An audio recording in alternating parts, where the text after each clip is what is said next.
what created this landscape for this guy to be able to get this information out there, even though he's not a physician, he's not a scientist. And I think what it is that he saw that there was all this information nested in these very niche communities that most people don't want to look like a bodybuilder, right?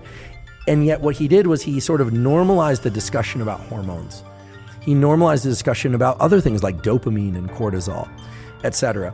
And what's interesting is that science now is kind of following suit.